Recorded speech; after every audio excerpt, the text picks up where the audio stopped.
Bonjour, chers abonnés et spectateurs d'Ave Maria TV.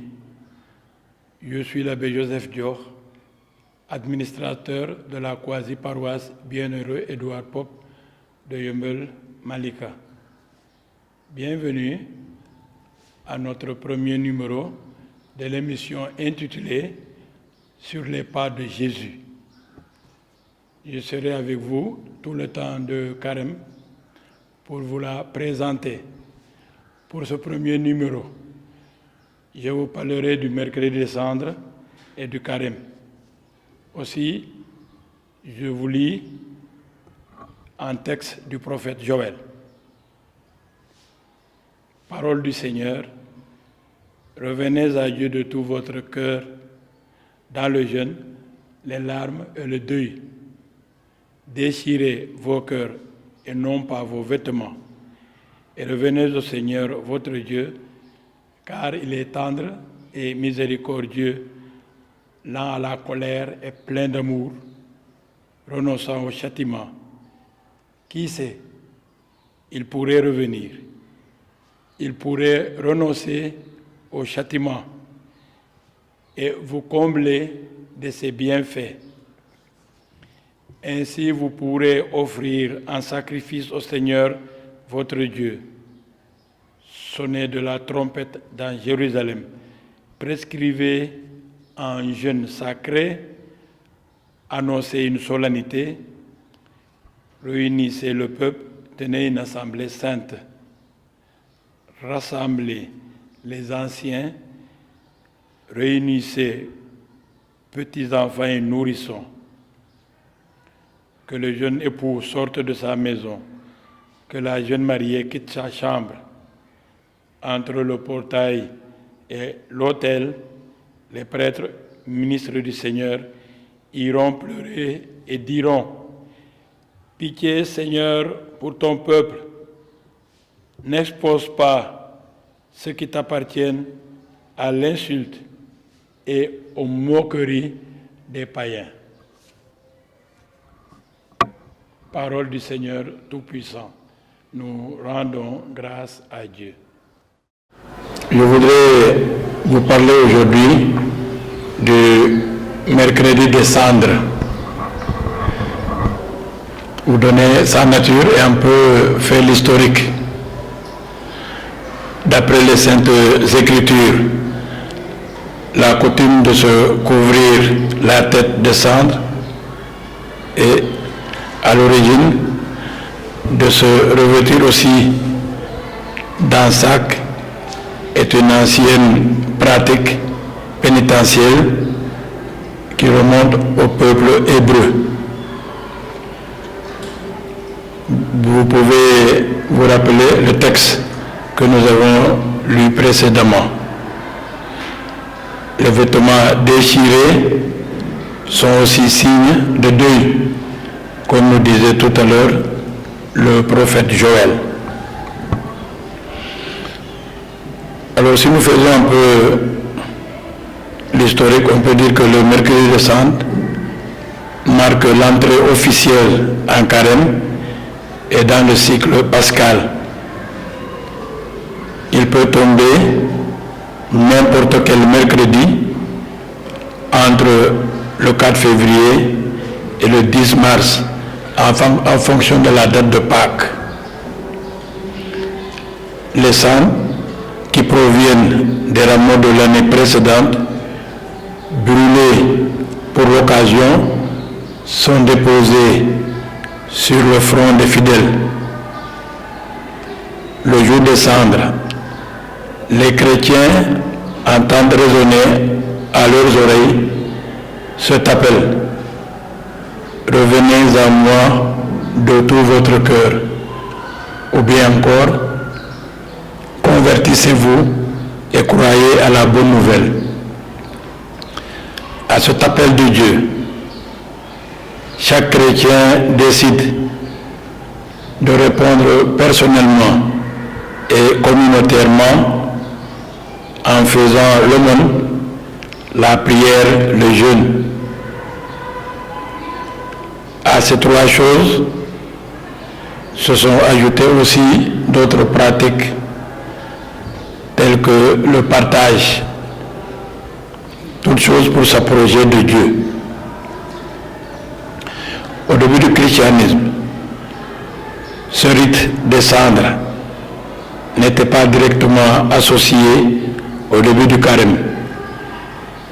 Vers l'an 300, il fut adopté par certaines églises locales et intégré au rite d'excommunication temporaire ou de renvoi des pécheurs publics de la communauté.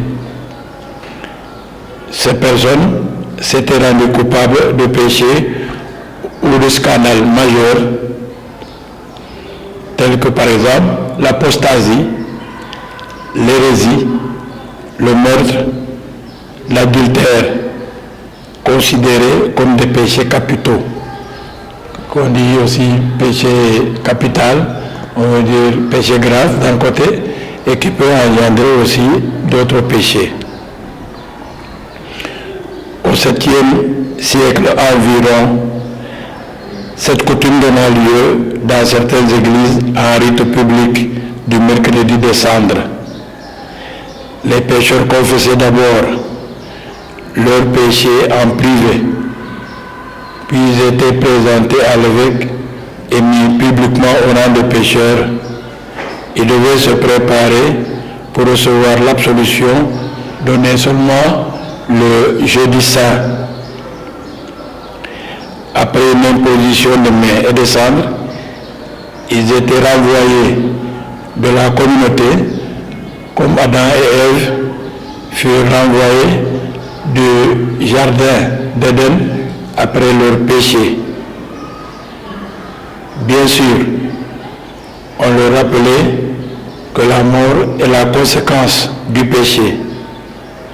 C'est pour cela qu'autrefois, l'on disait « Tu es poussière et tu retourneras en poussière » lorsque l'on t'imposait les mains et les cendres sur le front.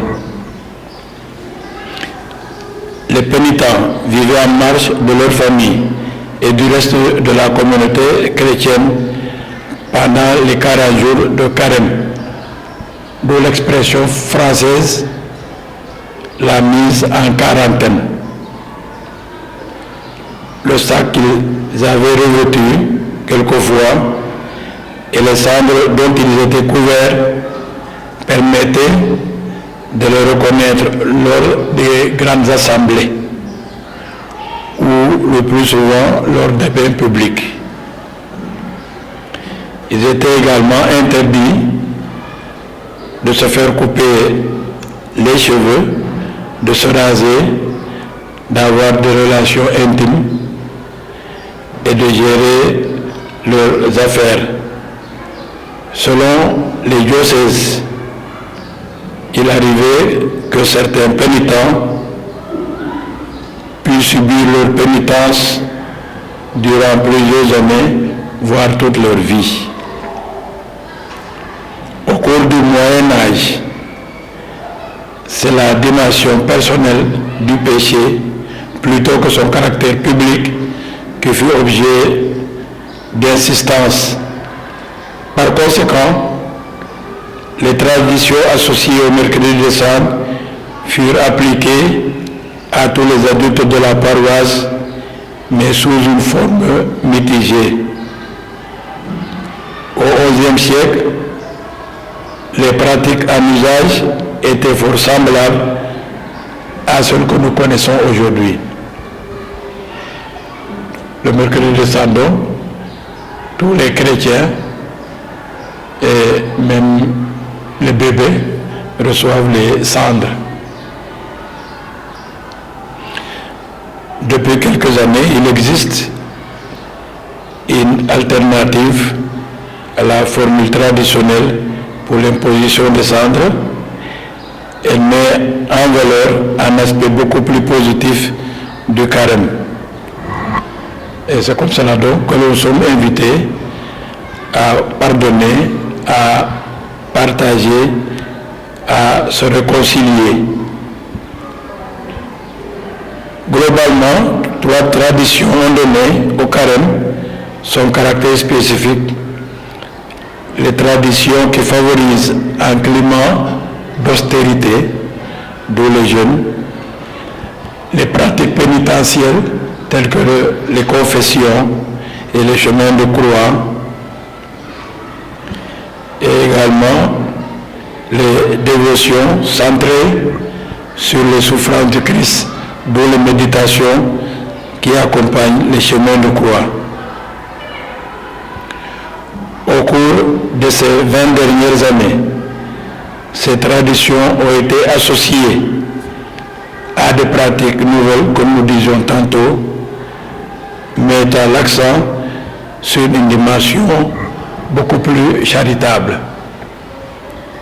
Nous aurons l'occasion d'en parler de manière beaucoup plus ample quand nous aurons à parler tout à l'heure du carême. Je remercie tous ceux qui ont pris l'habitude d'écouter Maria TV. Je vous remercie surtout pour votre aimable écoute au moment même où je vous parlais du mercredi des Cendres.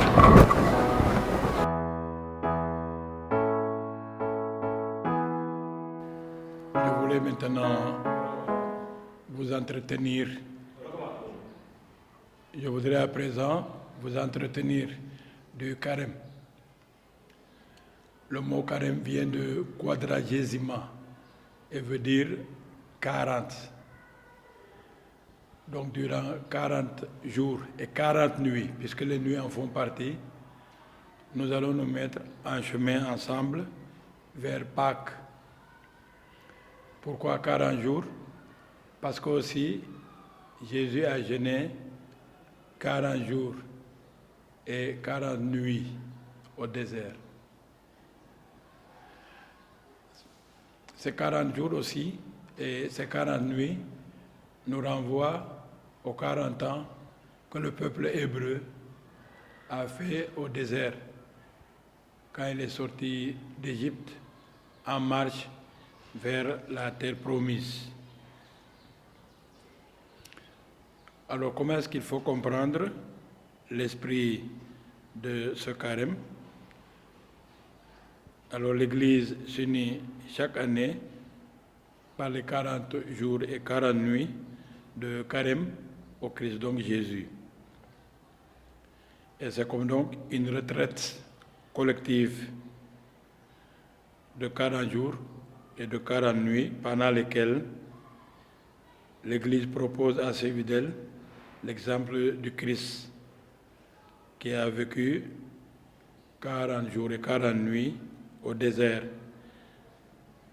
Et si donc l'Église se prépare de cette façon à la célébration des sonalités pascales dans la purification du cœur et la pratique d'une vie charitable, la pratique parfaite de la vie chrétienne. Et ce n'est pas étonnant donc que pendant le carême, beaucoup de paroisses prennent la décision d'organiser des récollections. Et ainsi donc pour amener les uns et les autres à se convertir.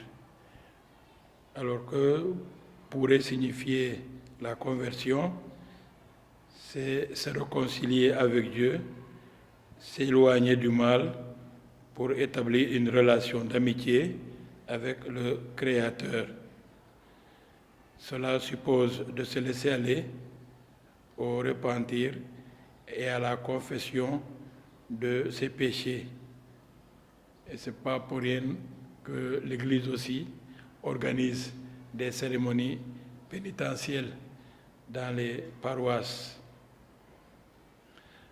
Dans cette démarche pénitentielle, le pape François, dans son message pour le carême 2020, nous explique à quel point aussi la prière peut nous aider à faire cette démarche.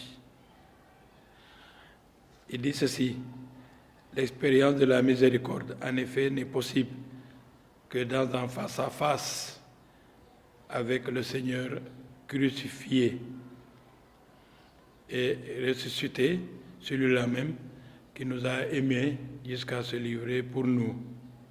Un dialogue cœur à cœur, d'ami à ami. C'est pourquoi la prière est si importante en ce temps de carême. Avant même d'être en devoir, elle exprime le besoin de correspondre à l'amour de Dieu qui nous précède et nous soutient toujours. En effet, le chrétien qui prie, il a une conscience d'être aimé malgré son indignité. La prière peut prendre différentes formes, mais ce qui compte vraiment aux yeux de Dieu, c'est qu'elle creuse en nous jusqu'à réussir à entamer la dureté de notre cœur afin de le convertir toujours plus à lui et à sa volonté. Alors pour arriver à vivre comme il convient le temps de carême, un certain nombre de pratiques nous sont proposées ici par notre conférence épiscopale, qui nous dit ceci: conformément au code de droit canonique, canon 1249 à 1253, les lois du jeûne et de l'abstinence doivent être observées dans les conditions donc suivantes. Le jeûne d'abord, qui fait que beaucoup de chrétiens croient que l'essentiel s'y trouve. Ce jeûne reste obligatoire le mercredi des Cendres et le vendredi saint. Ils sont tenus tous les chrétiens âgés de 18 ans à 59 ans accomplis. Après 59 ans, on n'est plus obligé donc de jeûner. Mais si on en sent encore la force, on peut le faire. C'est pas fermé. Le jeûne chrétien consiste à ne faire qu'un repas dans la journée, le matin, à midi ou le soir, au choix. On peut prendre une légère nourriture à la place de repas supprimés. Mais attention, la tentation est grande de finir par se rassasier. Or, Jésus nous dit, l'homme ne vit pas seulement de pain, mais de toute parole qui sort de la bouche de Dieu, parce que la parole de Dieu aussi est une nourriture. Le jeûne pascal du vendredi saint, mémorial de la passion et de la mort du Seigneur, sera sacré. Il devra être parfaitement observé et selon l'opportunité être étendu au samedi saint pour que l'on parvienne avec un cœur élevé et libéré aux joies de la résurrection. Mais c'est sûr que dans nos communautés, on peut avoir du mal à jeûner le samedi à cause du ngala. Mais c'est un effort louable si on y arrive. De nombreux chrétiens tiennent à garder la tradition de jeûner pendant tout le temps du carême. C'est louable également. Mais que chacun le fasse selon sa santé, selon la force de frappe dont il dispose. Maintenant, à côté du jeûne, il y a l'abstinence qui interdit, par exemple, l'usage du vendredi, le mercredi des Cendres et les vendredis de carême. Ils sont tenus, les fidèles âgés de 14 et plus. C'est sous forme de souhait qu'il faudrait le comprendre, puisque Jésus est mort en vendredi et par esprit de pénitence, on peut s'abstenir donc de viande. Mais à côté de cette viande également, dont on peut s'abstenir, il y a l'abstinence aussi de boissons alcoolisées. quelqu'un peut renoncer à la boisson alcoolisée telle que le vin de palme, la bière, l'apéritif. Et on pourrait même ajouter ici au Sénégal le soum-soum ou le kana, pour ceux qui en prennent. L'abstinence également du tabac. Par exemple, un fumeur peut renoncer à prendre du tabac, ou bien même à chiquer. Il y a aussi l'abstinence de friandises. Cela concerne davantage les jeunes qui peuvent se priver de sucer des bonbons, de manger des tchafs ou d'autres friandises de ce genre. Alors, sans en faire une obligation sous peine de péché, les évêques recommandent vivement l'abstinence vraiment d'alcool et de tabac. Et même si on ne jeûne pas le dimanche, ce n'est pas une raison pour rattraper tous les autres jours du carême ou tous les autres jours de la semaine où on n'a pas eu l'occasion de boire. Nous savons qu'aujourd'hui, l'alcool fait des ravages et de plus en plus, beaucoup de nos jeunes s'abonnent à la boisson. C'est la raison pour laquelle le temps de carême peut nous donner l'occasion de nous en priver vraiment. Ainsi donc, l'argent économisé à travers toutes ces privations, que ce soit durant le jeûne ou durant ces abstinences, peut être versé à la quête, peut être aussi donné aux pauvres. Puisque ce dont nous nous sommes abstenus, ou bien ce dont nous nous sommes privés par le jeûne, ne nous appartient plus, ça appartient aux autres, dont le pauvre en particulier.